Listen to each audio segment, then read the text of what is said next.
Hello, welcome. In this video, I'm going to give you an overview on the appointment schedules feature in Google Calendar. So if you have been using Google Calendar for some time, there is a slight change in vernacular and also some changes in features. So Google has had an appointment feature on Calendar for a couple of years now, but it was known as appointment slots. Now it's going to be known as appointment schedules. So what's nice is that you can set up a single booking page. You can set times, share it with people, and you're pretty much all good to go. And it really does act as a separate calendar. So you can still see your calendar, other calendars that are shared with you, and it's just kind of stacked off to the side. And it's nice because it's super smart and will look at when you already have meetings on your calendar and won't give that as an opportunity for people to book a time with you.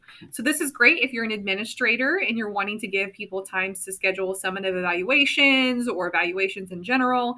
It's great if you're in a role where you support teachers and need to schedule a time to meet with them or them to schedule a time with you. It's also great if you're scheduling conferences with parents or something like that. You can share this with them. They can look at your schedule and book a time to meet with you for your prep period or another time that you have available. So lots of amazing features here to check out. So to leverage this feature, the first thing that you'll do is just go to Google Calendar and click Create and then Appointment Schedule. And that's if you don't have one set up already. If you also just Google search appointment schedules and it takes you to this screen, you can learn more about it. And also just click here and it takes you automatically to this next screen where you can start building your schedule.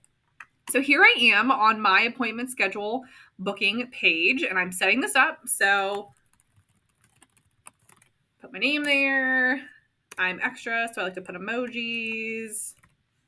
And I'm actually doing this because this is going to help me visualize that anything with this little piece is going to be a meeting with someone one-on-one versus some of the other meetings that I have on my schedule. So I actually use emojis to color coordinate things a lot. That's just my personal preference. So right below that, you'll set the duration for your meetings. I'm doing 45 minutes. So if there's some travel time involved, I had that 15-minute buffer built in if I need to leave or go somewhere else afterwards. That's just your personal preference. You can totally customize that if you would like.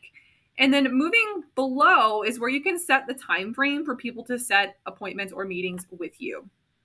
So you can set this up, set what days you want to be available, when you're not available, during if there's blocks of times that you can meet with people, but maybe not, you can add multiple time blocks to one day. So if I need several time blocks for a Monday, I can do that. If I just need the one, it's great. Just know that whenever you set this up, that it's pretty much going to also look at your existing schedule and meetings. So if you're pretty good about keeping your calendar updated, you should be set. But I think this is super helpful if maybe you have a block of time that's a prep period and you want to give that as an option for someone to meet with you. So I have those set up. I can also decide how often I want people to be able to book with me. So I can do this 60 days in advance. They can book up to 4 hours before. If you want that to be a smaller amount of time, you can certainly change that and adjust it. You can indicate your times you're available for specific dates. So if you have a day where maybe you don't have as many meetings or something like that, and you want to change that for that day alone, you can definitely do that. You can set even a buffer time for how many appointments you want to have. So this is also great if you want to add in some additional travel time. So I'm actually going to change this to where maybe there's 10 minutes between if I can.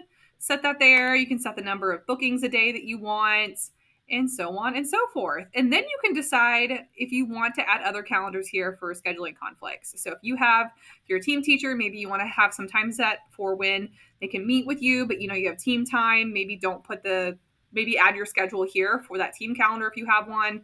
If you are an administrator and you have several different calendars you're added to with events, you want to make sure you add all of those here. You can add co-hosts if you would like. It really is just up to you on some of these settings. I'm putting my personal calendar there. I'm not going to put some of the other ones I'm a part of just because that one is really the one that's most up to date. Anyways, so those are some of my features and I'll click next. And then here is going to give me some options and how I want to set this. So you can set pieces here on putting your picture here, your name, having them enter their name and information, their email address. You can also add email verification so you don't get any random people who somehow find this page somehow and book meetings with you and you don't want them to. You can put a description here where you'd like to meet with them. You can really change all of these features and make it as fancy or as simple as you would like. And then you click save. So now I have this whole entire new calendar page that has been made for me. So I can go back here and edit this if I would like, or I can just open my booking page. And this is where I can schedule some times to meet with people if I need to. So this has already been updated to reflect some of my existing meetings and things I have on the schedule. So my Friday is pretty open, minus a couple of time slots there, but it's really amazing. It's just lots of options there for you, for people to book times. And this is the link that you're going to share with people. You're not going to necessarily need to share your direct calendar with them anymore. I'll click share, give them a link, single booking page, whatever you would like to do, copy it, share it with them. They can schedule it. They're all set and good to go. And they don't have to have a Google account to be able to schedule a meeting with you. That was a change from before. As long as they have an email address, they can schedule it. Now, their visibility to see how it stacks up with their calendar, if they don't use Google Calendar, it might look a little different, but they can still book a meeting with you if they need to. So that's helpful to know for parents and the community.